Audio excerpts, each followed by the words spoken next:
পড়ুয়া তার হোস্টেল রুমে নিজের ল্যাপটপে এক জরুরি কাজে ব্যস্ত।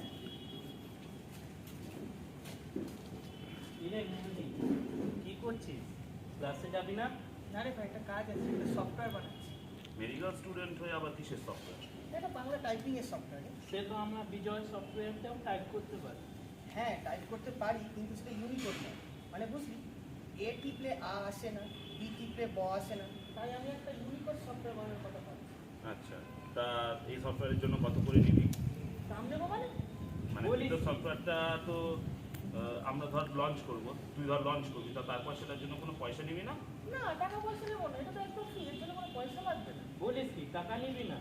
না রে, ভাষার জন্য টাকা নেবো কেন?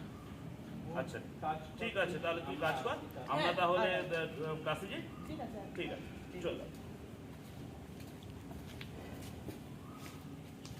দ্বিতীয় বিশ্বের আগে 2005 সালে বাংলাদেশের এক বিশিষ্ট চ্যানেলে সেই ছাত্রের একান্ত সাক্ষাৎকার।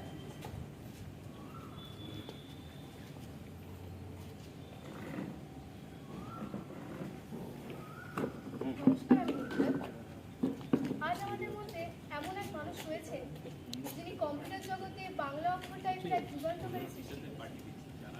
আসসালামু আলাইকুম মেহেদী। আচ্ছা মেহেদী স্যার, আপনি তো একজন মেডিকেল স্টুডেন্ট, তো হঠাৎ এরকম ইউনিকোড সফটওয়্যার বাংলা অক্ষরে আবার টাইপ চিন্তা করলেন কেন ওখানে আসলে? প্রথমেই বলছি, সফটওয়্যার তৈরি করাটা আমার একটা শখ বলতে পারি। এর আগে আমরা কলেজে কজন মিলে বায়োস নামের একটা বাংলা লিনাক্স তৈরি করেছি, কিন্তু এটাও ঠিক যে উইন্ডোজে বাংলা টাইপিংয়ের কোনো সফটওয়্যার ছিল না। বিজয় বা প্রবর্তন ছিল, কিন্তু সেগুলো ইউনিকোড না। তাই আমি একটা ইউনিকোড সফটওয়্যার করার কথা চিন্তা ভাবনায় আনি। আচ্ছা, যখন এই সফটওয়্যারটা আপনি যখন তৈরি করছেন, নিশ্চয়ই অনেক বাধা, অনেক সমস্যা এসেছে, সেগুলোর কথা যদি একটু আপনাদের সবার সামনে বলেন তাহলে খুব ভালো।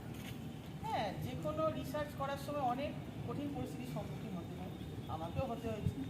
একদিকে যেমন মেডিকেলের চাপ, সেই দিকে যেমন সফটওয়্যার ডেভেলপমেন্ট, সব মিলিয়ে শেষ দিকটা একেবারে অসহ্য হয়ে গিয়েছে। তাহলে এই সফটওয়্যার ডেভেলপমেন্টের সময় আপনার সবচেয়ে বড় চ্যালেঞ্জটা কী ছিল?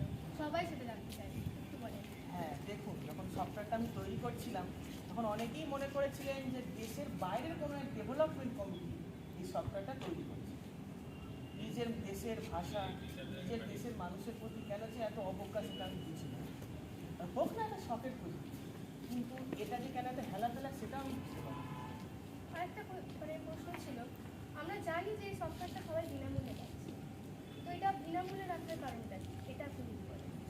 দেখুন, ভাষা হলো মনের ভাব প্রকাশের সহায়ক, সেটা হাতে হোক কিংবা কাগজে কলমে হোক কিংবা আমরা কম্পিউটার কিবোর্ডেই হোক। তাই ভাষা যাতে আমাদের এই অর্থের ফলে যাতে ভাষা কোনোভাবে বাধা না হয়ে দাঁড়াতে পারে, সেই জন্য আমি বিনামূল্যে তৈরি করেছি। সেই জন্য স্লোগানেই তো বলা আছে যে ভাষা হোক উন্মুক্ত। ভালো চিন্তা, খুবই সুন্দর ভাবনা। আচ্ছা, আমরা সফটওয়্যারটিকে সবাই চিনি, জানি, কিন্তু তার স্রষ্টার নাম কেউ অত জানে না। এখন সবার সামনে সর্বসম্মুখে যদি আপনি আপনার নামটা বলেন, তাহলে আমরা বাঙালি হিসাবে খুবই গর্বিত হব।